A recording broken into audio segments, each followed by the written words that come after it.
So Matt Dillahunty just said, but you don't believe in God. And the argument was that I was saying God is great, even though I believe in atheism. And so I was going with the title of their video, what they wanted people to talk about. And so I wanted to direct it into my ultimate conclusion, which was my purpose for the debate. But obviously I had to go from what they wanted to what I wanted. So I had to be real clever with my logic and the way that I steered the conversation in order to arrive at that conclusion. But he of course tried to steer it in his direction. So we had this tug of war back and forth, and it just didn't go exactly as planned. But the reason how I got around God is great instead of not great as an atheist is that I chose the word great, and I ended up with using etymology with it, with semantics. So the word great can mean big, and if you refer to big, what's big? God is a widely held belief by a lot of people, and that's big. So it doesn't necessitate that I believe in God for me to believe that God is big or great.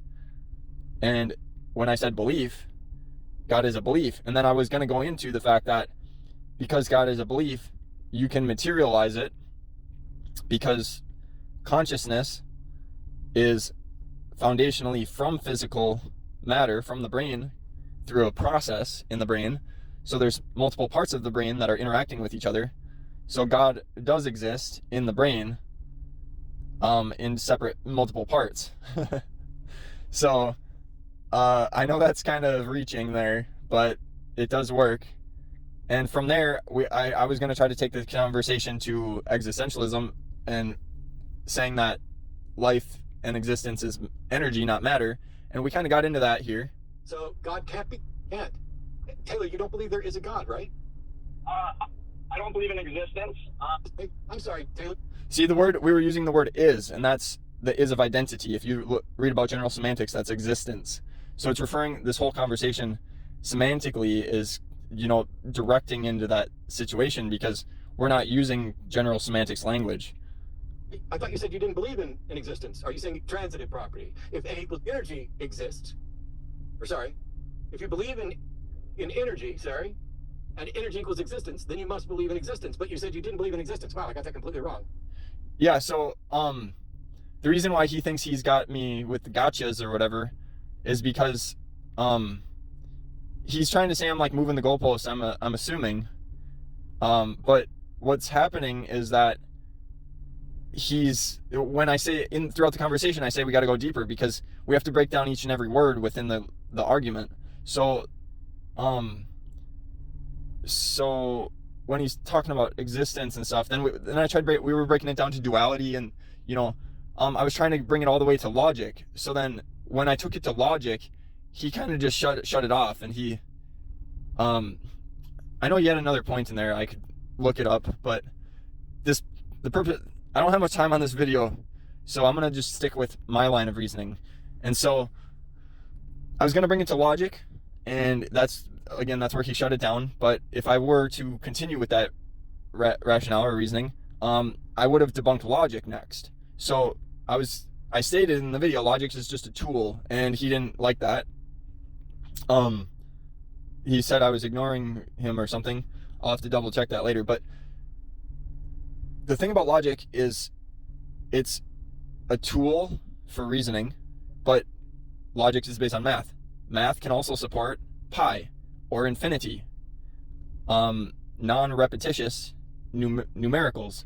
And this also supports nature, instinct, where you don't consciously use your brain with language.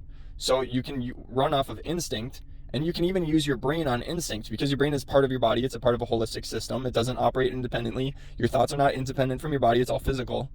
We could have went that route to actually avoid spiritual woo-woo, which we were kind of getting into that realm with the whole existence thing.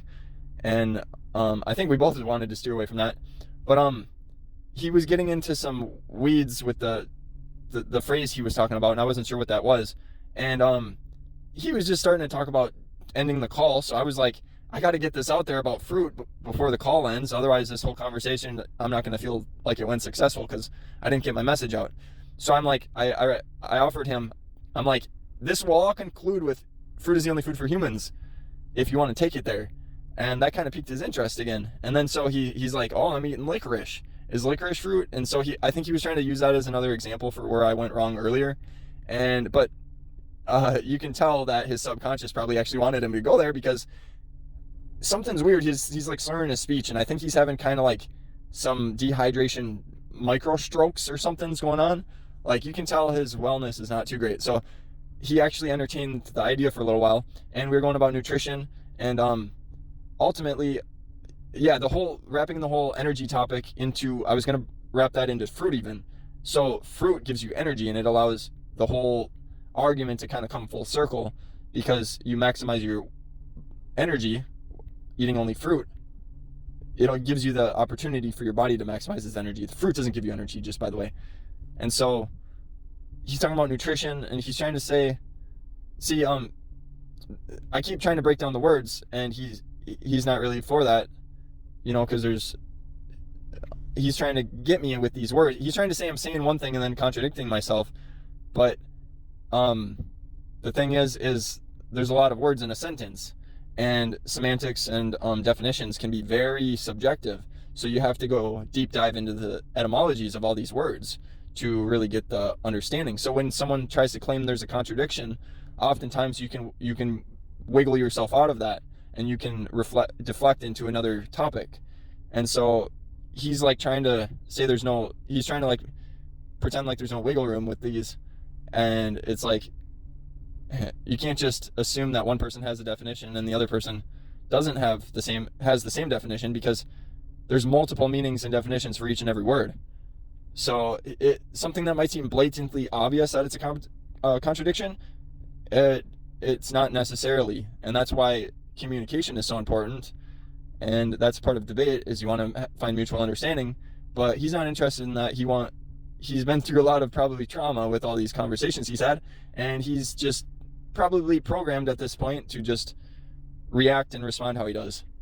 And so the whole thing got shut down. He ended the call, and he did violate debate, which, I mean, I probably did too, but I mean, he's like a seasoned veteran with this, and you would expect higher professionalism from someone who does this for a living. And he could do better if he ate only fruit, and he entertained the conversation more. Instead, he completely banned me, which is wild, given that my claim was